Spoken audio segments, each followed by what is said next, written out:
Welcome to the Smart Business Revolution. Revolution. Revolution. Revolution. You want a revolution? You say you want a revolution? Revolution.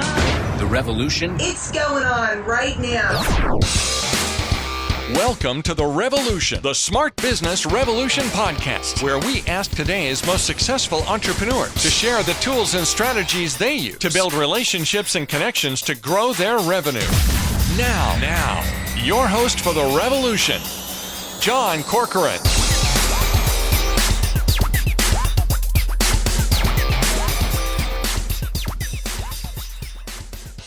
All right, welcome everyone. John Corcoran here. I'm the host of this show. You know, I might know my story. I'm a recovering political hack and a recovering lawyer, having spent many years working in politics, including as a speechwriter, stints working at the Clinton White House and for a California governor. You know, I spent years practicing law in Silicon Valley in the San Francisco Bay Area. And 10 years ago, I discovered this medium, podcasting. I've been doing it ever since. And I get to talk to incredibly smart and just engaging CEOs, founders, entrepreneurs, authors, you name it, for all kinds of different companies. Today is no exception. I'm also the co-founder of Rise 25, where we help B2B businesses with the strategy and production they need to create a podcast and content marketing that produces tremendous ROI, connects them with their ideal prospects and referral partners. And today I've got a great guest. His name is Mark C. Winters. He's a seasoned professional, over 25 years of entrepreneurial leadership experience, working in all kinds of companies, from small startups to large companies like Procter & Gamble, British Petroleum. He's got a diverse background, which enables him to identify and apply patterns of success for virtually any business scenario. He's also the co-author of Rocket Fuel, the one essential combination that will get you more of what you want from your business, with Gino Wickman, also a past guest on the show. So go check that out as well. And we're going to dive into some of the work that he's focusing on these days. But first, before we do that, this episode is brought to you by Rise 25 Media. Rise 25 helps B2B businesses to get clients, referrals, and strategic partnerships with done-for-you podcasts and content marketing. If you're listening to this and ever thought about doing a podcast, especially if you have a B2B business, I say absolutely one of the best things I've ever done for me, both personally and professionally. You get to talk with really smart people like Mark here today. So I highly recommend it. If you have any questions or you need more help, go to Rise 25 Media, or you can email us at support@rise25media.com. All right, Mark, I know this was many months in coming. It took us a while to get around to getting this scheduled, but I'm super excited to talk to you here today. You've got a real diverse background in entrepreneurship. So tell me, I like to ask people sometimes, you know, were you out there on the weekends as a kid, 7 years old, setting up a lemonade stand, kind of like my 6-year-old's bugging me all the time to do? Or you more like me, where kind of later in life, you kind of embraced entrepreneurship? Yeah, so I mean, I probably did a lemonade stand or two and didn't feel like they were big money makers. And so, you know, my entrepreneurial genesis sort of came later in life. And it's interesting. Out of undergrad, I went to work for Procter & Gamble. So kind of the, you know, prototypical mega corp, right? And I had a mindset at that time that this is where I'm going to be for the rest of my professional career. In fact, I actually somewhere have a sheet of paper that mapped out to the year when I would become CEO of Procter & Gamble. I knew exactly how long I was going to spend at each level of the organization and how many regimes were going to have to turn over at the top to kind of open up a spot for me.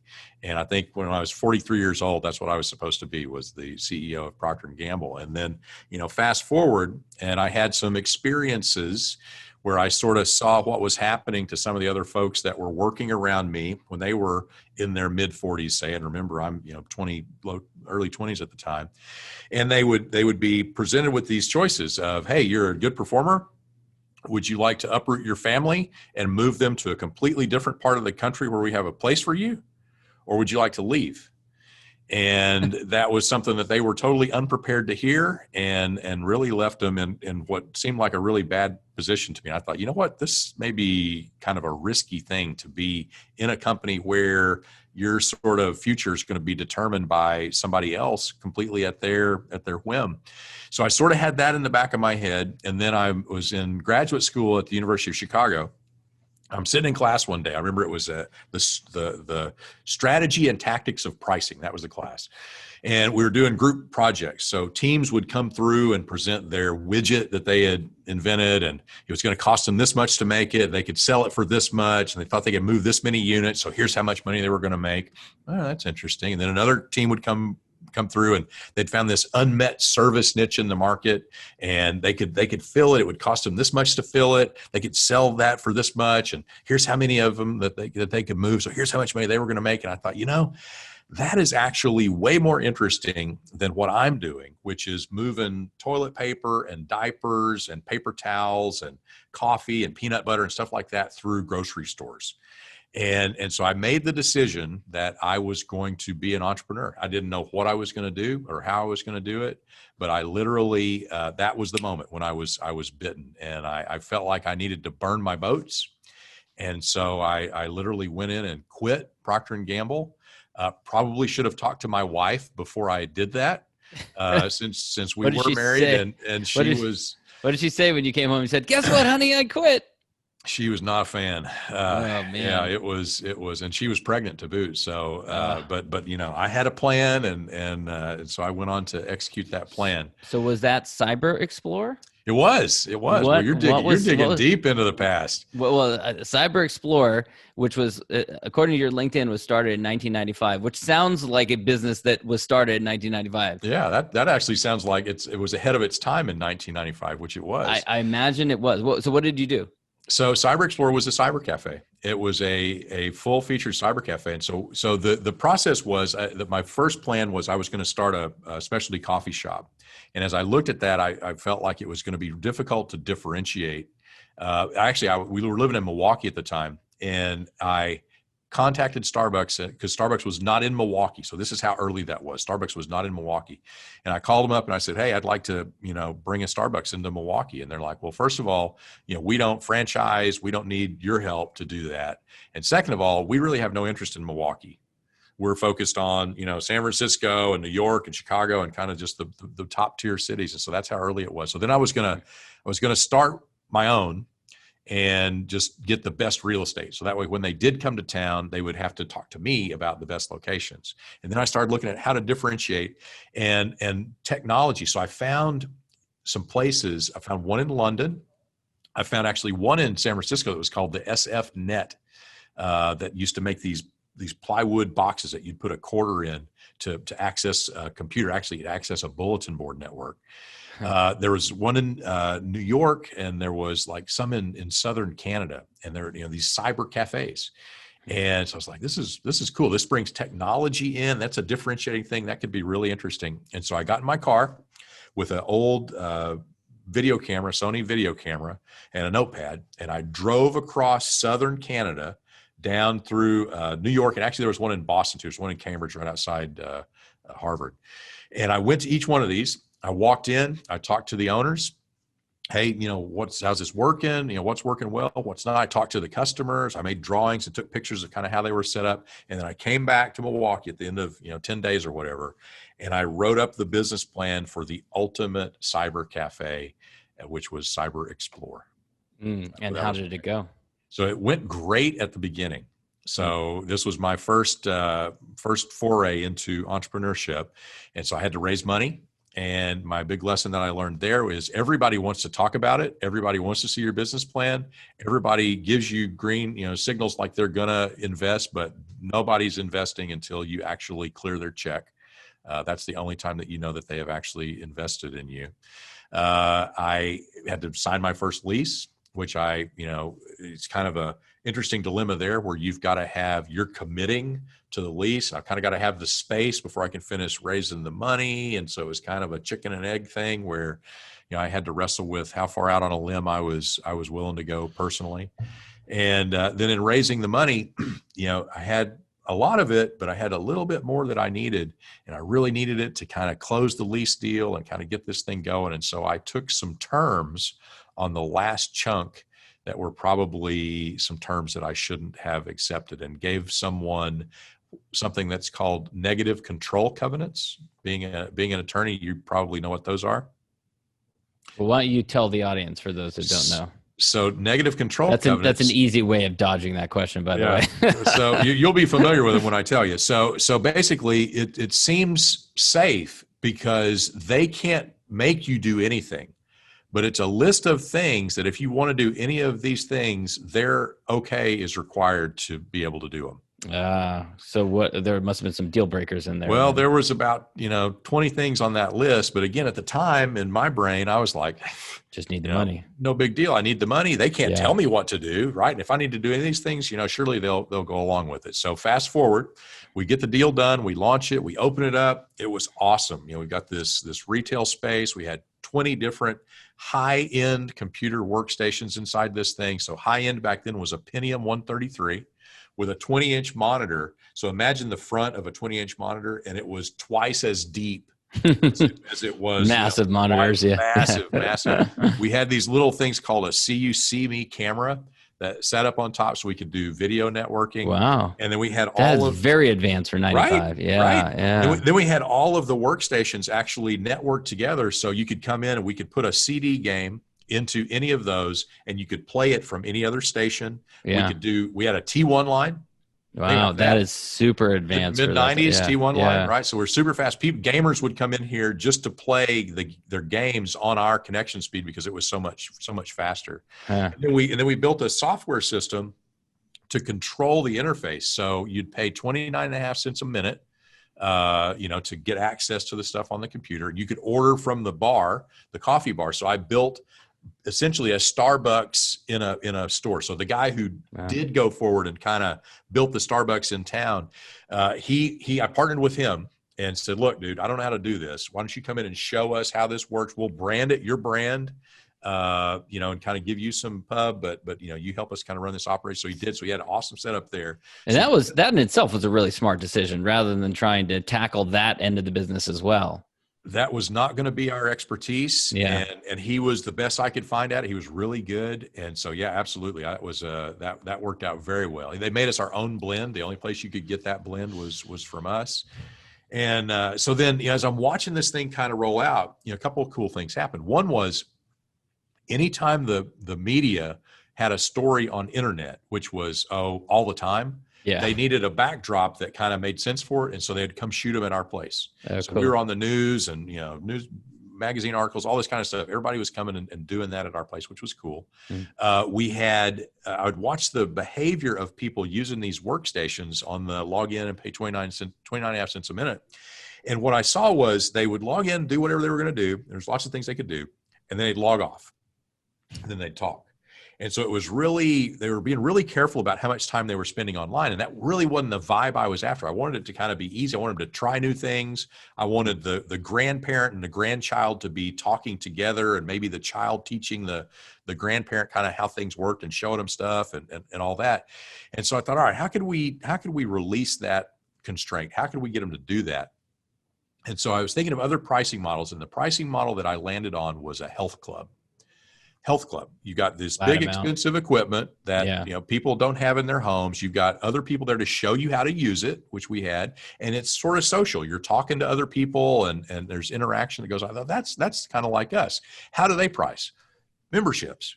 And so I was like, all right, that's the answer. We're going to do memberships. And so we did a membership program where you could buy an unlimited day pass, or a week, or a month, or a year, and that was the key. So we did that, and all of a sudden we had lines of people waiting to get on these workstations. So literally on a busy night, there'd be 4 or 5 people deep at a station trying to get on. So if you have more demand than you have supply, what do?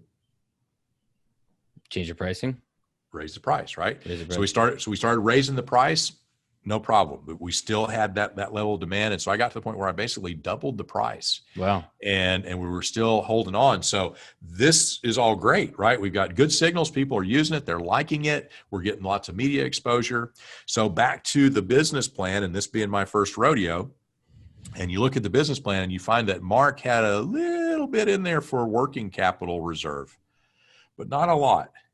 And so through that startup, we were burning through that as we were kind of approaching a positive cash flow state, and really close, but we were out. And so we ran out of cash. And so I had to go back to the investors, who everybody was happy to put in more money, or the bank was happy to lend more money. Everybody was happy except for one guy. Guess which guy? The last one. That Yeah. one. And for whatever reason, he took a position where he's basically like, nope, not interested. And so we tried to buy him out. He didn't want to sell out. We offered to sell out. He didn't want to buy us out. We offered to take the bank debt. I had a whole nother, bank arrangement set up to kind of transfer the assets and liabilities over and take that over. Did not want to allow that. And so the whole thing locked up. Jeez. And it was crazy. And we did after that. So I got to have probably the first internet auction, or one of them, where we locked up and we sold all this stuff off via the internet. And I got to remember my pregnant wife?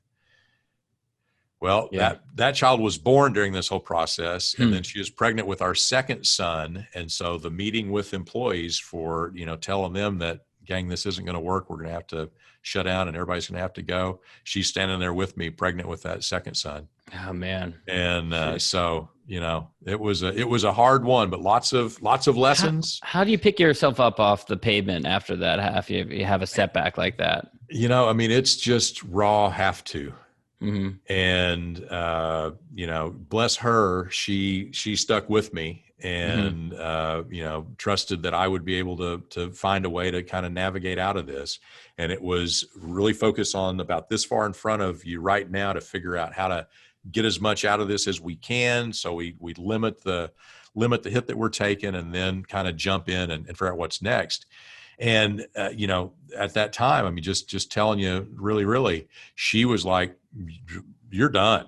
No more of this entrepreneur stuff. And so I was really fortunate that the next thing I fell into was sort of an entrepreneur in residence for a huge company. So Amoco Petroleum was looking for somebody that was an entrepreneur to kind of come in and challenge all the stuff that they were doing because they felt like they'd gotten big and slow. And so that was the perfect next thing for me because it's kind of being in a larger company, but being entrepreneurial at the same time. Exactly. I had a huge checkbook, tons of autonomy. I could kind of do my own thing, but the risk there was nothing. Right. And it looks like you maybe about 5 years or so went by, you had some good experiences, including at Experian. And then eventually you go back to entrepreneurship. You found another company. Yeah. So that's actually what Experian was. So Experian was from Amoco, one of the companies that I brought in to help us, sort of led me into a whole predictive analytics field.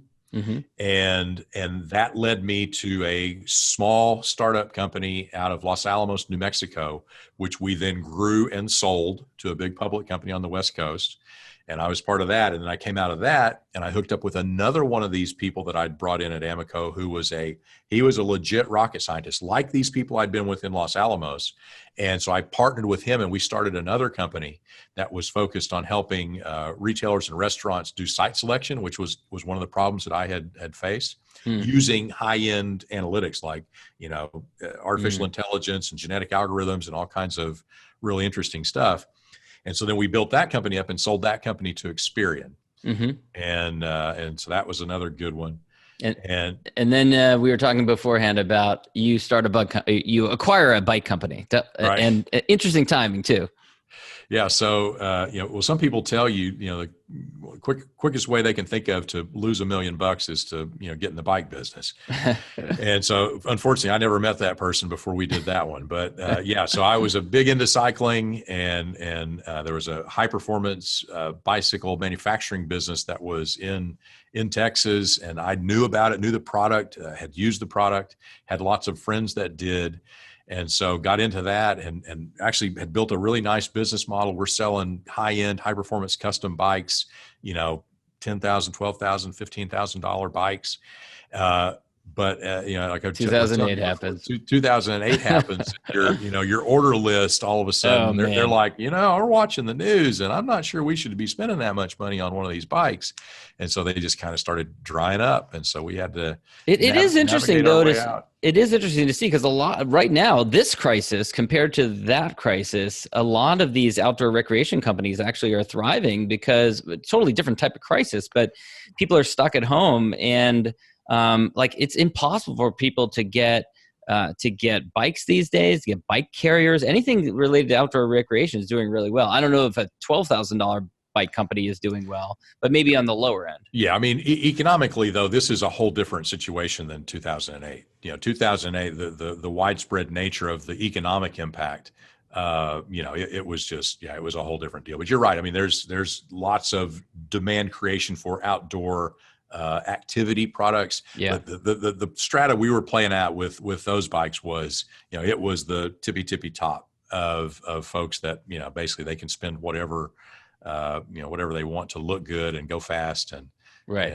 Or at least in 2007 they could. Right. All right. So let's flash forward a little bit. You go into, coaching and consulting and helping other entrepreneurs, and you discover EOS, Entrepreneurial Operating System. You discover Gino Wickman, and you strike up a friendship with him, and you become a certified EOS professional as well. And then you guys decide to write the book Rocket Fuel. So tell us about what Rocket Fuel is about. Give us a little bit of high level overview, because I know that's your focus now. And you've got a couple of new things that you're launching related to that. Yeah, so Rocket Fuel really dives deep into the visionary integrator dynamic that we see in successful entrepreneurial companies, and basically the pattern that Gino identified and that we wrote the book together about in Rocket Fuel is that when you have a visionary entrepreneur, you think about typically your founding entrepreneur, just their big idea generator. They kind of see the future and they play out there on the horizon, good at big external relationships. When you take somebody like that and you pair them up with somebody who is much more execution focused, they're great with the details, they're great with the follow through, they work through and between the other leaders in the organization to really make that vision happen. Those companies go to a whole different level than the companies that don't have that combination. So it's not a easy thing necessarily to get the right pair together. And then once you get them together, by their very nature, they're so different that they left to their own, there's a lot of friction there. They'll butt heads. It can actually turn into something pretty negative. So we built a structure to put around that. And that's what's laid out in Rocket Fuel is, here's the 5 rules you really need to put in place to take that negative friction and blend it into something positive that can really drive this company to a higher level. And so you have a couple of new programs that you've developed, which take those principles, those ideas even further, especially for this virtual world that we're living in these days. And by the way, we're recording this at the end of October of 2020. So talk a little bit about Rocket Fuel University. You've got the Integrator Academy Masterclass and Integrator Certification Program. Great. So Rocket Fuel University is sort of the entry point for everything Rocket Fuel, everything visionary and integrator related. It's a place for all visionaries, all integrators, and really anybody who is interested in their success. So, there's recruiters, there are profiling companies, other people that can help them or are interested in them. They join this Rocket Fuel University, and the first thing they do is there's a sort of a foundational basics video course called Rocket Fuel 101 that lays out all the basics kind of right out of the book, but in a little bit more in-depth way via video. And then once you've got that, you move into a community called the Launchpad. And this is where you can talk and connect and share stories and really get help with whatever's next on your path to move down this Rocket Fuel journey. From there, the integrators that have identified themselves as an integrator and they really want to become truly great as an integrator, we have the Integrator Academy Masterclass, where they go in. It's a 4-week intensive with me, where they've got video-based training, and then once a week I get on a Zoom call with them and answer questions, and it's a peer group model as well, so they can benefit from other folks in their cohort, because we move one cohort through there at a time, and really understand how to master their craft and become truly great as an integrator. And then as they graduate that, they get invited to apply to join our professional and certified integrator program. So these are the ones that really want to, be able to hang that designation out there as a certified integrator, continue to master their craft and get better and better, and play in that community of folks who are really at the top of their game in terms of being an integrator. Great. Well, Mark, I know we're running short on time, so I'll wrap things up with the question I always enjoy asking, which is, let's pretend we're at an awards banquet, much like the Oscars or the Emmys, and you're receiving an award for lifetime achievement for everything you've done up until this point. And what we all want to know is, who do you thank? Who are the mentors? Who are the friends? Who are the peers? Who are the business partners? Who are the better investors, not the bad one, but the better ones, who you would acknowledge in your remarks? Yeah, so I think there's three people that come to mind for me, John, and one is my dad. So he's kind of the original entrepreneur. He was a physician, and so in private medical practice for many, many years, which is, that's sort of a business, and he was probably better than most in terms of running that.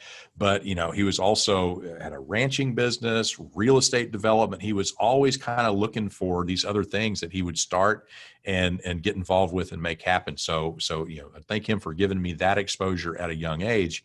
Second one I'd have to thank would be Gino Wickman. He and I have become great friends, and I've learned a ton from Gino. The guy's a genius in his own right, and through the work he did with EOS, and then the journey we started together with Rocket Fuel, he's been amazing. And then the third one would be my wife. You heard me talk about some of the roller coaster ride that I took her on, and she's still with me and stuck with me and supported me and helped me, the whole way. So those would be my big three.